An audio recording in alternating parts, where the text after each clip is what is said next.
Welcome to my first ever YouTube video. If you don't know me, my name's Ryan, 22 years old, and I fucking love the gym. And we are on the road to 180 kilo bench press. Currently weigh 80 kilos. Today's a push day, so we're gonna be we're gonna be taking a step on the ladder, working towards 180. Last session I got 150 for 3.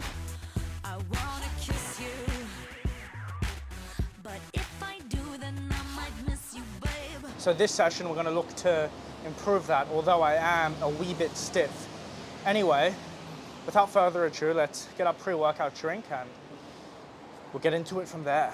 We got 1.5 scoops of Rule 1 pre-lift containing about 400 milligrams of caffeine, an extra 9 milligrams of citrulline for a juicy pump, and we got blueberry creatine from Rule 1. Absolutely fucking quality, but there's no liquid, and we're going for a big bench press today. So the plan is we need sugar, we need electrolytes. We're gonna go and we're gonna get 2 Powerades.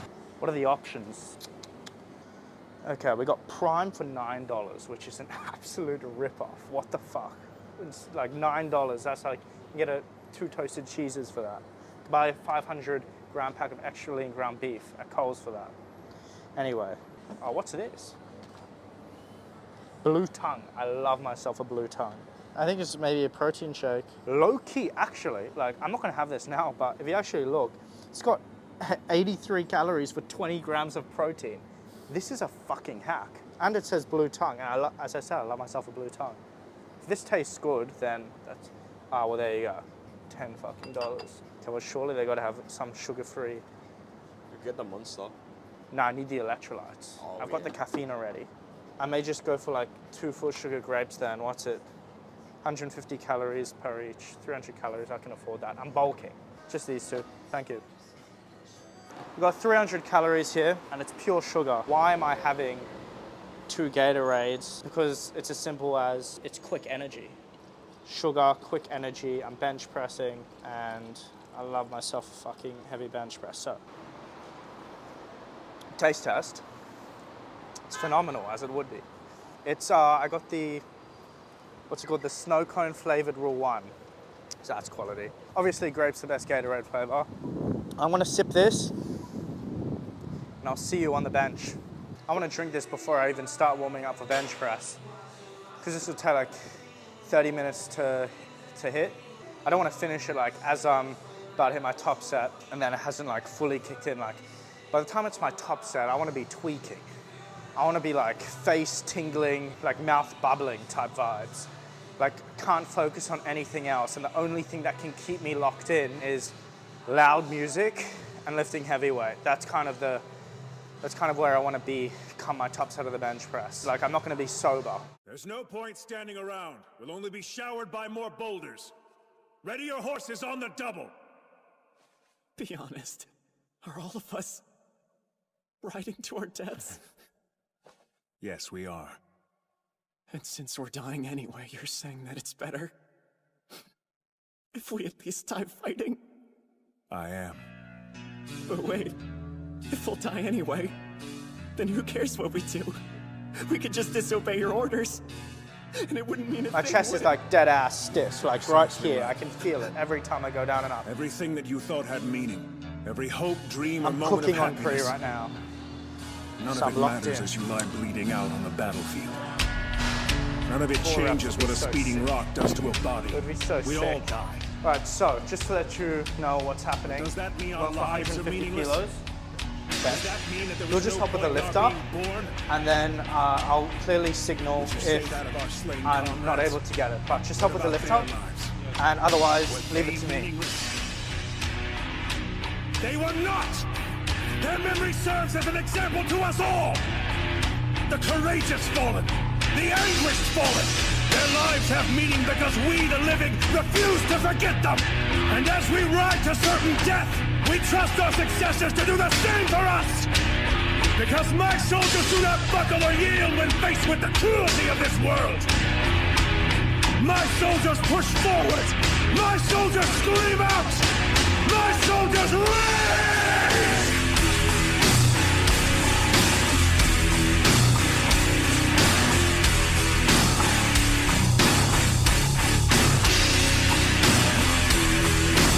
I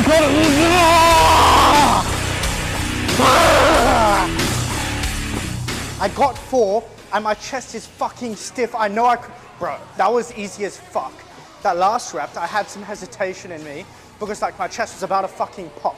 I swear to God, thank you so much. Give me that on a good day, I get fucking 6. 180 is so fucking close. It's an actual joke. Sweet, have a good lift. Like give me that on a fresh day and I'm repping like 7 of that. Like I know that. If I look at my happiness scale, progressing on bench press is like 90% of it, so like 90%, but then the 10% is like being able to push my most. Because like, although I got 150 for 4, I know I had like 6 or 7 on a good day. So like, that's kind of like stopping me from like just smiling nonstop. But like, I'm still happy. I'll tell you what, so I'm gonna learn from my mistakes. And last session I did 150 for 3, and then I did 100 for 18, and that's why my chest was so stiff. So I'm gonna learn from my mistakes, and I'm gonna go less volume. I'll probably go like drop to 120. I'll drop to 120. Girls, my Instagram, Ryan.Behrmann. If you just saw, I just did 150 for 4. Just like send me a message, hello, and I'll get back to you when I can. Oh, and by the way, I also like what is that?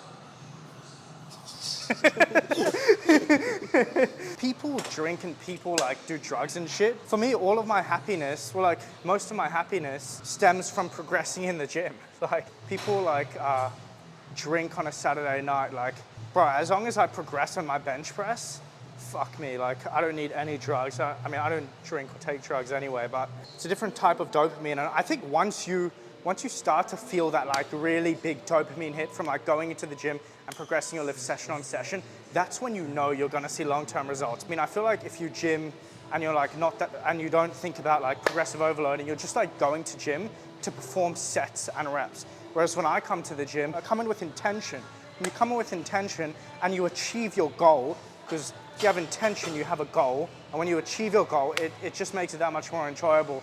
And that just like, you do that consistently. I feel like consistently is the #1 word, like consistently. So the plan for this set is I don't want to push to failure because then my chest is going to be way too fatigued to recover for next session. So I'm just going to like suss it out and just do it. Yeah, we'll see.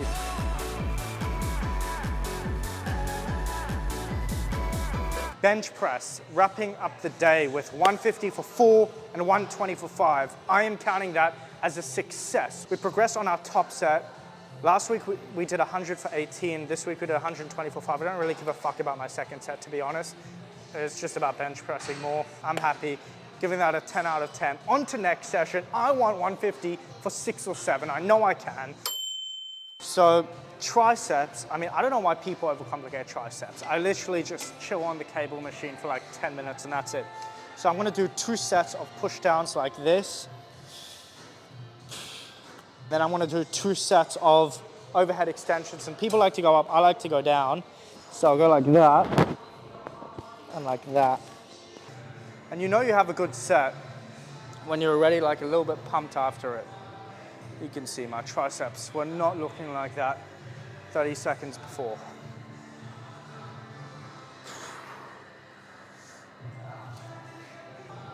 I think the reason why I am more advanced than a lot of other naturals my age is because I'm just so locked into the lifestyle.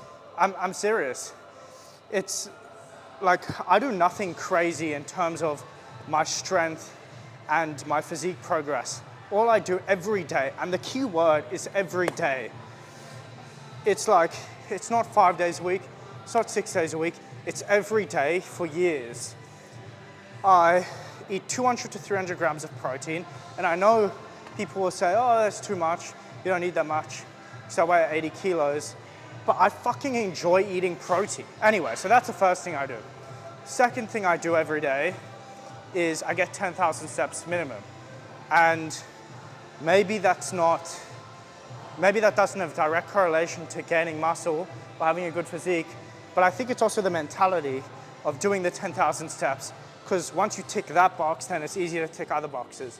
Third thing I do, well, now I'm bulking, so I'm eating in a consistent surplus. If you're trying to gain weight, if you're trying to bulk, bulking is way harder, gaining muscle is way harder than losing fat. So you need to be eating in a consistent surplus. So every day you need to be eating in a surplus. You can't afford a day or two every week of eating below maintenance and just hope that your average calorie net is a surplus week on week. Like when you're cutting, you can have days in a surplus, and if your net result is a deficit, you're gonna lose fat. Bulking's different. You need to be in a consistent surplus day on day to gain muscle and to gain to gain an impressive amount of muscle. So I would definitely recommend being on the safer side. So you get your rough calorie maintenance and you eat a good chunk above that. So like I like to eat like 500 to 600 calories above that. So I know for sure that I'm eating in a surplus every single day. So that's what I'm doing now, I'm eating in a surplus.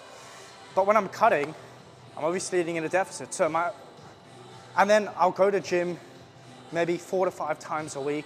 Obviously every week consistently. I don't remember the last week where I didn't go at least 4 days. Wouldn't have been within the last 3 years. So I think I'm just King Consistency. That should be my name, King Consistency. Because I don't do anything crazy. All I do is I do everything consistently. And when I'm in the gym, I don't train like a bitch. You just saw my set. Like, I go to failure every time. You have to go to failure. Like, I think everyone I speak to at the gym, when I say like, how hard are you training? They'll always be like, oh yeah. This is them, like, oh yeah, like, I'm going hard. Like, I'm failing. And then I'll be like, okay, can I see one of your sets? And I'm like, that is so far from failure. Like, failure is the point where you physically cannot do more and then you keep on going. It's like, if I'm doing pull-ups and I can't do a rep, that is not failure. Failure is to the point where you're doing your partials and then until you physically can't move. That is the point where you want to be achieving every set. People say, oh, you can actually go RPE 7 or RPE 8. Like, you can go 2 or 3 reps away from failure. And I'm like, well, failure is just like a mindset. So if you go into your set thinking, okay, I want to go 2 to 3 reps away from failure, you're probably going to end up 5 to 6 reps away from failure, which is going to hinder your gains by a considerable amount.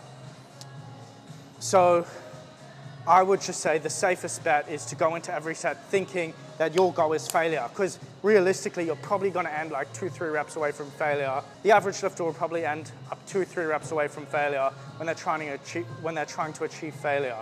The enlightened lifter, though, will understand their failure point more precisely, and they'll be able to lock themselves back in when they do have those weak-ass sets. And they'll be able to come back and say, you know what? I understand that I should have been going harder, and I'm going to work on it. So next set, they go even harder. But yeah, just going back to the main point, you're just going to be consistent. Let's hit this, our second and final set. And you'll notice I don't do that many sets, because when you're training to failure, you don't have to do that many sets to achieve a good stimulus. It's all about the stimulus to fatigue ratio. If you train less intense and not to failure, then you're going to have to do more sets to achieve the same stimulus, which is going to result in more volume and more fatigue. You want the maximum fatigue you want the maximum stimulus for the most minimum amount of fatigue to ensure your recovery is better, so you can come into every session and smash it feeling fresh. I just spat bars. How does that look? Big. Big. Triceps are honestly probably one of my weaker points, which I've been trying to work on this bulk. This bulk is kind of project bench press, even though chest is my strongest. I'm trying to work on my bench press, and then arms, back, legs, shoulder, everything. I'm trying to work at everything. I want to be the biggest. I'm going to win. Once I bench press 180 kilos, I'm going to go on prep, and I'm going to win every natural bodybuilding competition in New South Wales. Just because. Like I will. Like no one's going to beat me. I don't think anyone will beat me. Yeah, you do really good. Like I'm 22, so granted they probably have there's probably some 30-year-olds, but like I don't really care. I just think I'm going to win. Because like at the point like when I'm on stage and someone's standing next to me, like they won't be bigger than me. I'll work it in. Lateral raises.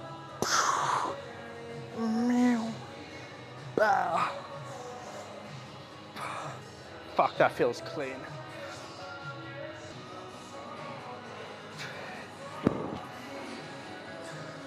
I got more, right? Yeah. Let's have a look at the pump. Prima donna girl.